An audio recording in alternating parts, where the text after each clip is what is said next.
इधर यूपी में जिन्ना की एंट्री के बाद अब भस्मासुर की एंट्री हो गई है। वोटरों से अपील की जा रही है कि इस भस्मासुर से बचकर रहें, क्योंकि भस्मासुर को वोट देने से बदउनवानी बढ़ेगी।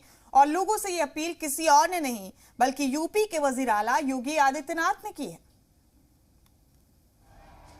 यूपी में सियासी बयानबाजी और वार पलटवार का दौर जारी है। समाजवादी पार्टी के सदर अखिलेश यादव ने जिन्ना का जिन निकाला तो सीएम योगी आदित्यनाथ ने इस पर पलटवार करते हुए भस्मासुर की बात छेड़ दी। जुमे को बलरामपुर में सीएम योगी ने अवामी जलसे के दौरान हिज़्ब इख्तिलाफ की जमातों पर जोरदार हमला बोला। सीएम योगी ने मुखालफिन की कमियों को गिनवाते हुए उनका मवाजना भस्मासुर से कर दिया। सीएम योगी ने कहा कि बदउनवान अवामी नुमाइंदगान सबसे बड़े भस्मासुर हैं, इसलिए अवाम सोच समझकर वोट दें। वह भस्मासुर बनकर के जिस जनता के द्वारा चुना जाता है उसी को फिर वह भस्म करने को उतारू हो जाते हैं। उसी को निगलने के लिए, उसी की योजनाओं को हड़पने में अपनी पूरी ताकत लगाते हैं। इसलिए किसी भस्मासुर को पैदा नहीं होने देना।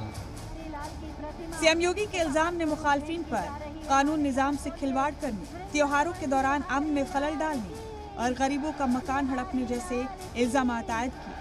मगर यूपी की सियासत में सिर्फ इल्जाम तराशियां ही चर्चा में नहीं है, बल्कि नाम तब्दील करने की सियासत भी जारी है। और इसकी ताज़ा तस्वीर आगरा में लगा ये साइन बोर्ड, जिस पर आपको महाराजा अग्रसेन मार्ग दिख रहा है, वहां कभी मुगल रोड लिखा होता था। फिलहाल इस पर महाराजा अग्रसेन मार्ग की पट्टी लगी हुई है। अप्रैल तक इस पर बोर्ड लग जाएगा। यूपी में इंतखाबात को अब ज्यादा वक्त नहीं रह गया है। इन इंतखाबात में बीजेपी 2024 की हिकमत अमली के मुताबिक काम कर रही है, जबकि समाजवादी पार्टी अपना वजूद बचाने की लड़ाई लड़ रही है। अब इस इंतखाबी घमासान में ये हथकंडे कितना काम आते हैं, ये तो आने वाला वक्त ही बताएगा। रिपोर्ट जी इंडिया।